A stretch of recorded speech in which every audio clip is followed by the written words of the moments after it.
Welcome to This Week in Real Estate with Jonathan Harmon and Bryan Nale, your local experts on all things real estate in Middle Tennessee. Listen in as they discuss the current state of the market, the latest trends, and have a little fun while doing it. We do want to say the opinions voiced on this podcast are for general information only and not intended to provide specific advice or recommendations for any individuals.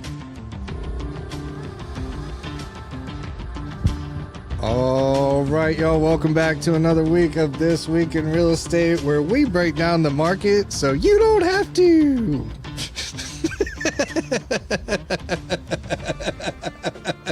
Joe Dirt. Shout out to Joe Dirt.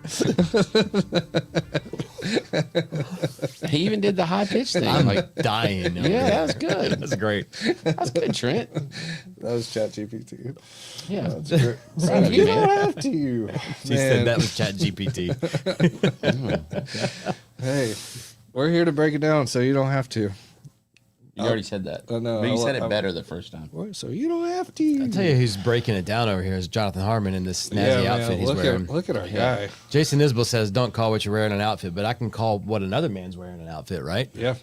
Sometimes. Sure. Yeah. Yeah. I like your outfit. I'm a little fat right now, so it's you know, You weren't yesterday, though. it's a little uncomfortable. Nah, let's move on. Let's start a show. Let's start a show. What do we got? Are we doing headlines? Headlines. Headlines. Kill me. All right. To us. So you had a headline, sort of? Yeah, it's like a story. Yeah. Tell me a story, Brian. It's and a lot of times we tell anecdotal stories from the market that may not necessarily be representative of everything that's going on, but they're still like, my stories and your stories and other people's stories. They all kind of give us an idea of where That's the what makes makes the market. The That's market what- is made up of individual stories. Yeah. So I have a client who purchased a home last year, and when he did, it appraised for $605,000. We go to order the appraisal for him to do his refinance now because he bought it kind of at a time where the rates were higher. It makes sense for him to refinance. He's going to take it down to a 20-year term, which is, by the way, that's a pro tip that we can get to later. Long story short, we ordered the appraiser. He goes out. It's the exact same appraiser that we had last year, which is random. You couldn't have asked for a better circumstance because this time it appraised for $535,000. Ooh, lost $70,000 in value. Yes. Is it a full an year? appraised value and just over a full year. Man. And so I talked with the appraiser and I was like, hey, what's the story? He's like, man, there haven't been a whole lot of comps in there. And without a lot of comps, this is what we're looking at. And you look at the market, and he's like, here's the nail in your coffin. The market is telling us this is what it is because there's three other, units in this subdivision that are very similar, and as far as updates and similar in square footage and everything else, and they're all sitting in the 530s, 540s, And still not selling. and sitting, not selling. Yeah, so this is what we've talked about this on a couple of episodes already, is that as we see these days on market grow, as we see the inventory level, right, the month's worth of inventory spike, and fewer transactions, then appraising just gets harder. Yeah. Right. So you've got to have good comps, and a good comp is geographically close. Right. It is square footage wise close. Yep. It is updates close. Right. School zones typically the same. These are like your ideal comps. And I mean, ideally, what you want is the exact same house in the exact same location. Yeah. But here's the kicker: is the transaction typically, and I say typically, let's go with like 99.9% of the time, has to be within the last calendar year. Yeah. Rolling calendar year. Yeah. Okay. Or let's say rolling year. And you rolling want it, 365 you really days. want it to be more recent than that, but I mean, ideally it's like 3 months, Yeah. right? But at least within the last year. So in your guy's situation, if he had refied within a year, right? So less than a year's difference, he would have been his own comp. yeah. And that probably would have helped him at least a little bit, At least right? a little bit. It would have Yeah. I would think bumped so. that number Yeah. some. Because he would be the exact same house, the exact same square footage, in the exact same location within a year. But since it was just after a year, he can't be his own comp. And so what happens then is you've got 3 units that are geographically close and similar properties, substantially similar properties. You have to take what's there. Yeah. And especially at this point, listing comps actually matter. Yeah. Because especially if you're aiming for this value, right, and you've got this value sitting, guess what, buddy? You're not going to get this value. He couldn't list it right now for $605,000 and He couldn't list it for $575. Not if he really wanted to sell it. I mean, he could put it on the market for that, but if he wanted to sell it, he's got competition. And the thing is, with those 3 units sitting there not selling, what did sell? Yeah. Right. Because to have an effective appraisal, you got to have 3. There was one kind of an outlier that did sell for about like 570, and then but everything else that has sold around there was down in the 540s and 530s. So and you've got 3 sitting there. You got to have 3 solds, and then they like to have a couple of on the markets. Yeah. And ideally you have 4 or 5, 2 other kind of outlier solds as well. So 5 is an ideal situation. It's not there. Yeah. And so if you've got that happening, I mean, we've said this, as that inventory increases, as the overall closing numbers decreases, prices have to come down. Yeah. That's the only thing. I mean, it's pure economics, y'all. Yeah. So it's going to happen. Yeah. And if you're in the short run situation, which your guy is trying to work within the short run, you're going to get screwed, or he could. I mean, right now, long run, if he had refinanced this 2 years, 3 years, 4 years away from when he bought it, it's probably fine. And that's a good point. How long does it take for real estate value to come back? And, what happens if rates go lower? How quick does the market take off? How much inventory does that potentially unlock from the people that are kind of feeling the locked in effect of having rate that starts with a 3 or maybe a 2? Right. So you got all of that at play. And well, there has never been in the history of ever. Yes. Yep. Okay. In the United States, there has never been a 5-year span where real estate lost money. Yeah. So pick any date in history. 5 years. Pick the date that the stock market crashed in 1929. Yeah. Right. And go 5 years out. Real estate made money. 2008. Pick any date. The day that all of that stuff hit the fan. Yep. Right. And go 5 years out and real estate made money. Yep. So if you're worried, if you're sitting there, the only thing that you have to do is be still. Yeah. It's the only thing you got to do. Right. Don't stop making your payment. Don't try to take a short sell or foreclosure just because the value's not there. Keep making your payment and it'll recover. Yeah.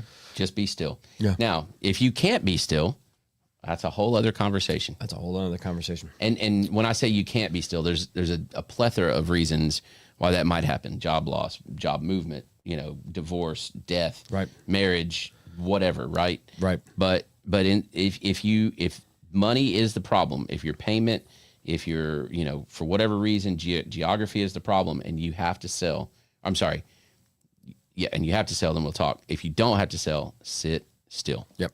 That's good advice. That's almost a pro tip. It is a pro tip. Did you have any headlines, market movers? Not really. I mean, with my listings right now, the market's not moving. So, I mean, yeah, we need some market movers. We do. We need some market movers for sure. And here's what I'll tell you. And if you're on my in my database, expect a phone call over the next week or so. I'm going to be calling, and I'm going to host coming up. I don't have the date in front of me. I can look it up when we switch to another segment. But we're going to host we're just going to call it a roundtable discussion. I'm not going to get up in front. I'm not going to present. I'm not going to lecture or whatever. I'm going to open up with some questions. If you have questions about this market, you should come to this event. It's kind of like when you at your house, you had that fireside chat. That's exactly what it would be. Ago. So yeah. I'll buy you a beer, come hang out at Cedar Glade. We'll push some tables together, whatever. And we're just going to sit around and talk about real estate and the market right now. And here's the thing. This is, if there's a silver lining, and there's always a silver lining, right? You just got to identify it, is that in a market like this, in any market where there's chaos, there's opportunity. Very true. And there is chaos right now, and there's opportunity. Very true. So all the advice that we just laid out there are plenty of people that aren't following it, for either they can't or they won't, right? So how do we identify those, and how do we take advantage of those scenarios that, look, maybe you feel bad about the term taking advantage. I'm not talking about taking advantage of people. What I'm talking about is the scenarios that are out there. Sometimes a bad deal for someone is exactly the deal they need. Yeah. And so if you're the one that can provide that relief and you benefit from it, that's okay. Yeah. Not only is it okay, thank you for doing that. Yeah. Right? It's not what we wanted necessarily, right? But it got somebody out of a jam. That's a great point, man. And so you're on a roll. Yeah, I'm on a roll for sure. So, let's lay it out there like this. Somebody bought a house in 2020, and they spent $250,000 on it, right? And since 2020, they have seen through their Zestimate, okay, they have seen the value of that $250,000 house go. What did I say? 250. You said 200. 200. Okay, that $200,000 house go to say 300,000. Totally possible, right? Sure. And now this estimate has retracted back to 280. Yeah. Okay. And so they're thinking that they have about $80,000 in equity in this house. Here's newsflash, y'all. You have no equity until you realize that equity, just so you know. Well, I mean, equity is a wonderful part of your net worth, but you can only tap into it by borrowing against it or selling the collateral. Or selling the house. That's it. So let's say that they run into a jam, they lose their job, mom gets sick, and they got to move to Iowa. I don't know. I'm just making something up, right? And all of that happens at one time, and they've got to get out of that house. They listed at $280,000, and nobody's knocking on the door. It's not going to happen, okay? And you can come in there and get that house for $260, and they pay your closing costs, so you're at $250. Yeah, they still make money. They're still It's not as much as what they thought. They've been reducing their principal for those 5 years too, so they're going to have more equity than just the 50,000 there, because they're going to have paid down their principal balance some. So yeah, they still make money. They're still making money. And look, this is what I told people back in 2009. Okay, if we can just get you to a break-even point, okay, and this sucks what I'm about to say, okay, but sometimes it's the reality you have to live in. Okay, if we can get you to a break-even point where you're not totally upside down, or even you're underwater $5,000, something like that. Okay, live to fight another day. Don't take the short sale or foreclosure if you can afford not to. Right? Don't beat yourself up that badly, because it will beat you up badly for a while.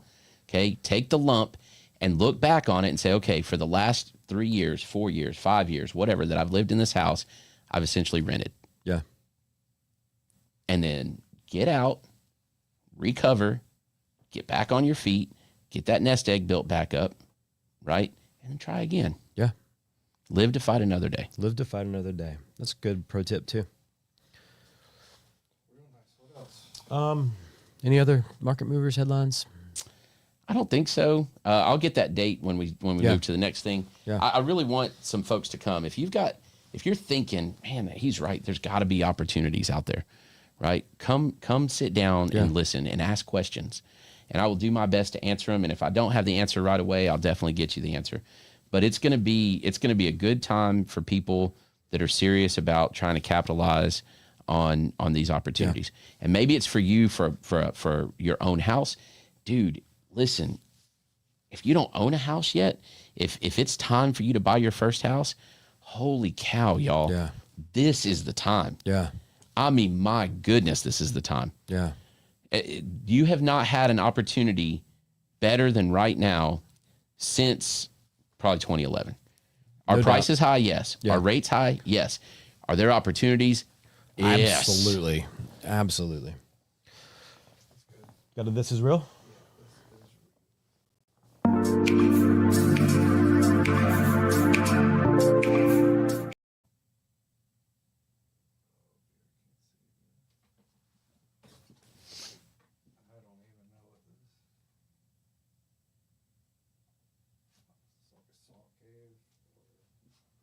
Wow, I just noticed the floor is a bunch of rocks. Is it really rocks, or is it like really a painting? No, Is it like a mural? one of those like trick floor things. No, that's rocks. Dude, those are like small boulders. They're not even. That's not like gravel. It's humongous. No, yeah, that's like landscape rocks. We call that shot rock when you're building a driveway. That's the base rock. Okay.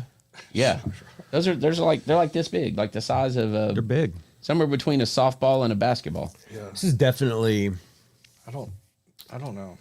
all the newspaper on the walls reminds me of like the tables at Toots. Right. I'm a just this has to be AI. Look closely at the newspaper. It's the same thing. It's a repeating pattern. Yeah. You see that? Yeah. I don't know. In stacks. Boop, boop, boop, boop. It's repeating. Maybe the person just went to the paper stand and bought all the papers from that one day. Wallpaper. I mean, obviously, wallpaper. It's wallpaper. And what is that device hanging on the wall? I mean, I think it's a light. Yeah, but there's something like up on the wall. It looks like. I don't know. The ceilings. It looks like this might be like an outdoor shed or something. No, I know what this is. This is from a horror movie. Okay. And they bloodlet in that room. Oh, no. With their. That's why it's gravel. Yeah. So it just seeps down. Dang, Jonathan. I went dark. Took a dark turn. It is All right, went let's dark. move on. It's basically. Look, there's even a October. cup of it in the windowsill. Stop it. Stop, Okay. Jonathan. All right, moving on. That was Halloween. All right, what else we got? Hey, the date for that, on that note, it's going to be October 1st, Wednesday night at Cedar Glade, 6 p.m. Put it in your calendar. Come hang out. This is not a formal lecture. This is an opportunity to ask questions, to network with some folks, to just learn a little bit about your particular circumstance and ways that you can win in this market. So Tell me the date one more time. Wednesday, October 1st at 6 p.m. Wednesday, October 1st. And I'll buy you a beer. Just one, though, not two. Don't be crazy. All right, cool. You got any shiny penny graphic stuff to do there, Trent, or do you want to just go right to it? We'll save Trent. You're good, man. Oh, Go ahead. All right. Or what are we doing? shiny penny.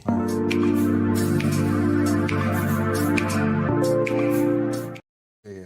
Cool. So it's funny that we were talking about the Great Recession so much because my shiny penny is I'm going through Tennessee Mortgage Bankers Association Future Leaders Program. I'm really excited for this. I'm going through with a coworker of mine, Jen Otto. We're meeting some great mortgage people. There's people from the real estate industry. There's no realtors in the group, but there are people that work in title, attorneys. There's an insurance agent. And so you got some people that work in on the lock desk side of the business. You got some people that work on the ops side of the business. You got some people that are originators, leaders in their company. It's really cool. And so shiny pennies, I'm going through that. But what's funny is that they give us homework, and our first homework assignment is to watch The Big Short. Ooh. I said, that is homework I am down for. I will absolutely watch that movie again. If you ever wondered what really happened in 2007, 2006, the lead up to the Great Recession, watch The Big Short. It is such a great movie. It does a really good job of explaining it in ways that make sense, and you can break it down and understand what happened. And it's entertaining too. It's got a stud cast. I mean, Christian Bale, Brad Pitt, and Steve Carell. Steve Carell. Yeah, I got to rewatch that too. It is a really good movie and really entertaining. Yeah, informative, entertaining. It's just great. So and a little infuriating. And extremely infuriating. That part. Yeah. That part. Yeah. Because I mean, it's it's fiction, but it is 100% based on what really happened. Right. It is, and it tells the real stories of the guys who bet against the U.S. housing market. And there's a scene where Brad Pitt's like, everybody's kind of celebrating that they had made the whatever had happened, and Brad Pitt's like, "Hey, you guys realize you just bet against the United States economy?" And everybody's kind of like somber for a minute, and then they go and they make millions. Yeah. Man. Yeah. Oh. Wild.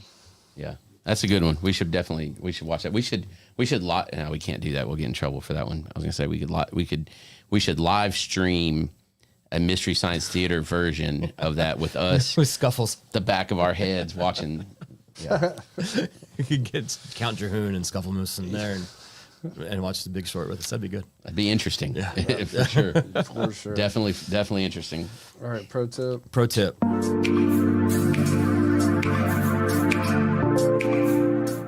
So you got one? Yeah, I mean, my pro tip is show up October 1st. Okay, that's a great tip. And if here's the thing. I don't care what your question is.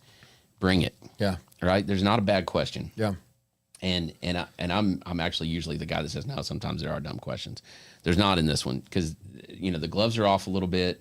The market's a little wonky, and if you're confused, so am I. Yeah. Sometimes I don't have all the answers, but we can certainly discuss And everything. sometimes just going through discussion opens your eyes to opportunities or aha kind of moments. I've got a pro tip too, and that's that as rates may go lower, they may kind of flatline here for a little while. It seems to be that since the Fed meeting, they've really done nothing but kind of tick up a little bit. But if we get another push lower, there'll be another window that'll open up for some people to do a refinance. And when you do that, don't just go 30 for 30. If you're financially in a position where you can maybe afford to keep your payment the same or maybe it go up a little bit, take a look at a 20-year amortization. There's we talk about home equity is a wonderful part of your net worth. But the only way you can touch it is to borrow against it or to sell the asset, right? But that being said, getting onto a 20-year amortization, depending on your stage in life, if you're in your mid-40s and you want to retire your mortgage payment free, it's a great time to refinance to a 20-year. Make sure that you're doing your 401k to the company match and that you're taking care of your long-term strategy and that you have your short-term, your 6 months living expenses. Those are things you need to do first before you worry about paying down extra on your mortgage balance. But when you go to I've done it a couple of times. I'm on a 15-year now, but when you go from a 30-year to a 20-year or a 15-year amortization, you actually enjoy opening up your mortgage statement every month and seeing how much of your payment went to principal. And even in months where you're like, man, things were kind of tight this month, you'll see that and you're like, in essence, I'm throwing that money into savings, right? I'm paying down that principal balance, and it's a beautiful thing to be on a shorter term amortization. So yeah, and it's amazing. Have that conversation with your lender when you're looking at a refi. If you've ever paid attention to a full amortization schedule, okay, a 30-year, right? Yeah. When a lot of times when you sign your note or whatever at the title company, they give you that full amortization and it lists every single date. I don't know that I feel like that's gone away, at least for some lenders, but anyway, it's all there. It's there. And so you're probably not seeing it because of hybrid closings. And so it's not something that they have to sign it, but it's an electronic signature if they're doing a hybrid closing. So that's why you may not see it. So on it's every single month listed for 30 years, and it's your payment, and it's how much of it is going to interest and how much of it is going to principal, and then your declining balance, right? And you don't what you probably realize, but maybe you don't really put this into really realize, is that those amortization schedules are front loaded, so there's a lot more interest at the beginning than there is the way it curves. Yeah, it's that amortization curve. And so what happens is about year 12 to 15 on a 30-year note, that's when finally you're paying more in principal than you are in interest. Yeah. And on a 15-year note, that happens at year 5 or 6. Yeah. As opposed to 12 to 15. And all of a sudden where you're putting that extra $100 or whatever, $50, whatever, on your mortgage just to try to pay off a little extra, you're actually doing that just within your minimum payment a whole lot faster. Right. Yeah. And so, that's good advice. If you can swing it, take advantage. If your payment is okay and you're just looking at improving your overall financial position, let's say you got that 7.25% interest rate, last year or whatever, and it makes sense and you can carry it and you can get an upper 5s or a low 6s or something like that, and it makes your payment the same or even just a smidge higher, touch higher, to go down to a 20 or a 15. Man, take that. Do it. Yeah. You from a net worth standpoint, you're going to pay potentially hundreds of thousands of dollars less in interest. Yeah. And if you can still pile on a little extra, it's just gravy. Right. And if you're not going to be in the house for a long time, it will still pay off big time for you. Even more so, really, because if you're not going to be in the house very long, that's one thing you have to really weigh when you're considering a refinance is what's the break-even point? Because there's escrow impounds and doing the right thing there is going to be different for everyone. But you're going to, let's say you do a refinance, you're going to, and this is, it's October when you're closing. So all year long, you've been funding your escrow account to pay your property taxes. When you go to do the closing, the title company is going to collect for this year's property taxes. And that's it's a prepaid part of the closing costs. That's going to either bump up your loan amount or you can bring that with cash. So I tell a lot of my clients, hey, like if you don't want to come out of cash, then let it bump up your loan amount when you get your escrow refund check from your current mortgage, because they're going to send you a refund for all the money that you've been building into your escrow account. You can use that money for Christmas. You can use that money for a ski trip. You can use that money to just throw it back into your emergency fund, or you can make a principal reduction payment if you really don't want your mortgage balance to go up that much because of the refinance. But I think it's important, and people don't read into this enough.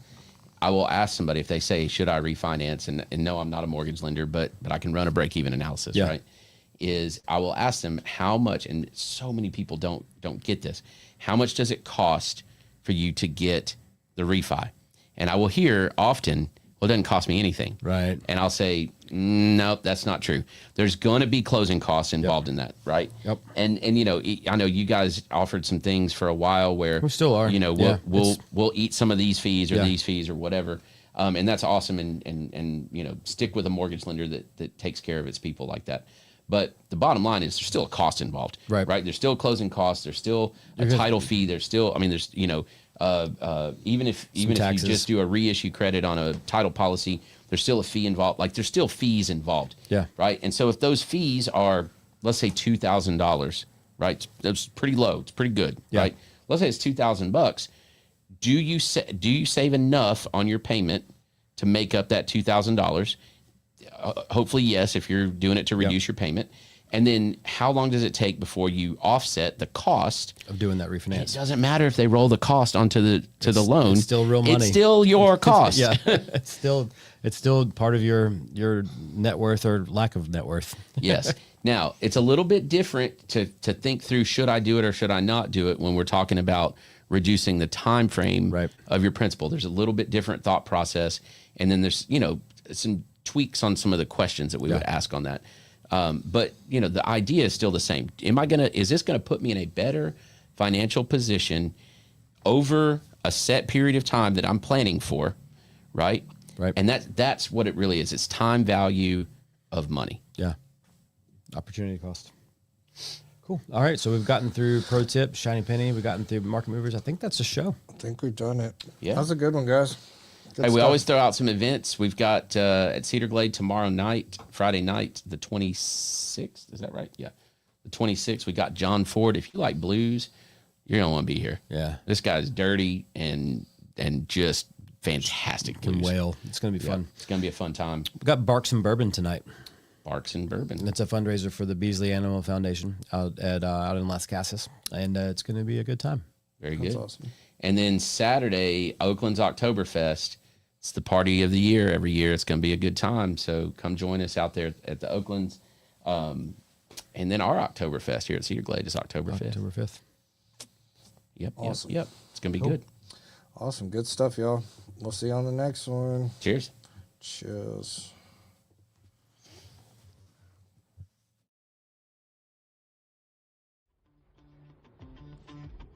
Thank you for listening to another episode of This Week in Real Estate with Jonathan Harmon and Bryan Nale, your go-to resource for all things real estate in Middle Tennessee.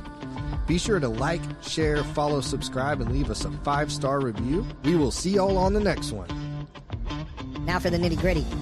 Primis Mortgage Company is a subsidiary of Primis Bank, a member FDIC. Primis Mortgage NMLS number 1894879, BK number 1042893, ML number 1894879. As always, all loans are subject to credit approval and product guidelines. Equal housing lender.